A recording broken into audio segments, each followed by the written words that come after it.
Avatar, not the Nickelodeon series, but the 2009 film directed by James Cameron, is a pretty interesting case from an outsider's perspective. And with not one, but 4 sequels on the way, I think now is a great time to talk about it. Despite being a completely original IP with no super famous actors attached, it wasn't just a massive hit. It quickly became the highest grossing movie of all time and held that record for nearly a decade. It was surpassed by Avengers Endgame for a while, only to reclaim the title a little under 2 years later after being re-released in China in 2021. And yet, aside from being the current record holder for the highest grossing movie of all time, this movie's legacy primarily seems to be that it doesn't really have a legacy at all. Every time it's brought up on the internet, the discussion seems to revolve around how nobody remembers anything about it. Not even the name of the main character. For $20, can you name a single character from the 2009 film Avatar? Avatar. Mm-hmm. It's the top grossing film of all time by a wide margin.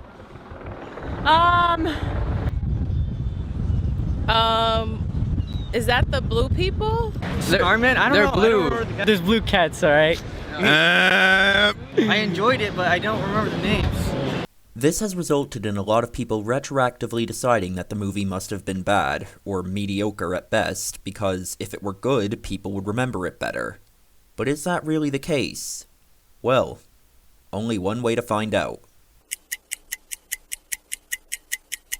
So, after watching the movie all the way through for the first time, I can conclude some of what people are saying about it is true. It is true that the allegory is about as on the nose as they come. The US, like not even an allegorical stand-in, just straight up the US, are colonizing a new land and are trying to force a native population off their land because they want some valuable resource. If you need the real-world parallels explained to you, well, I don't really know what to tell you. It is also true that the characters aren't exactly very memorable.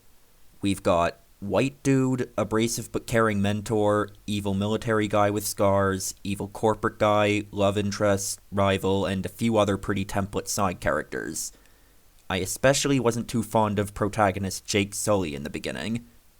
If there's a negative stereotype that you associate with generic white dude protagonists, it probably applies to him to some degree. However, I'm gonna admit, he actually did grow on me a little as the movie went on. He basically has the exact arc I think a character like that should have, where he decides to just shut up and start listening to people, and actually learns things and makes smarter decisions as a result. Still, it can be hard to imagine why a movie with a relatively generic plot and a cast of characters about as cookie-cutter as they come, and no super big names playing any of them, could be so successful. But while the plot and characters may be the things that people usually remember the best about a movie, they aren't the only elements that make up a movie. Now, I don't think it is honest to say that the original Avatar had no selling points and that it blowing up in the way it did was completely random and unpredictable. Director James Cameron did have a history of his movies being sold not just on the IP or the star power, but also the technology behind creating them.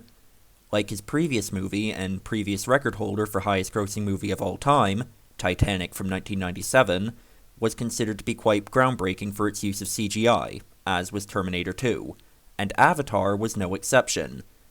It's a relatively normal thing for blockbuster movies to do now, but back when Avatar came out, putting live-action actors in completely CG environments was a pretty unusual choice, largely because generally, previous attempts at this showed that the technology just wasn't there yet. Avatar was probably the movie that convinced studios that this was a viable filmmaking tactic.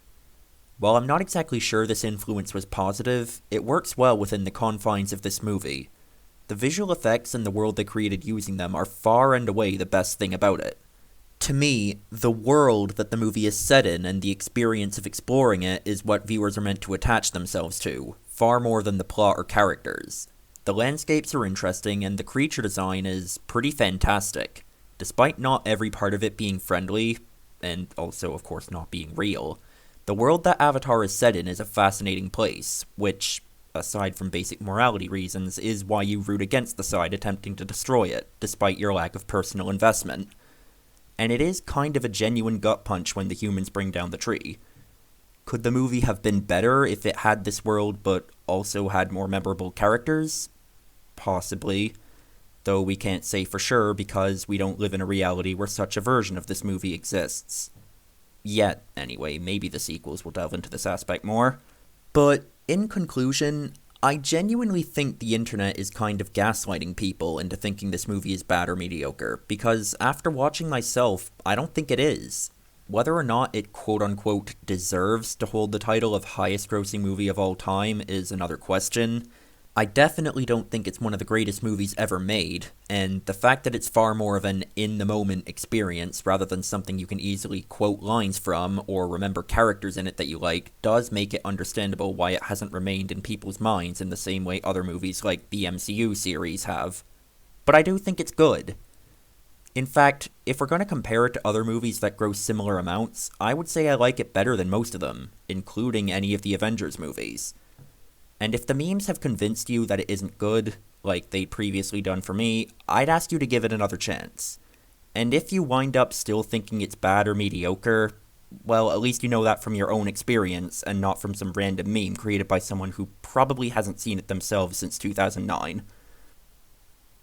Some of the memes can be pretty funny though, I'll give them that.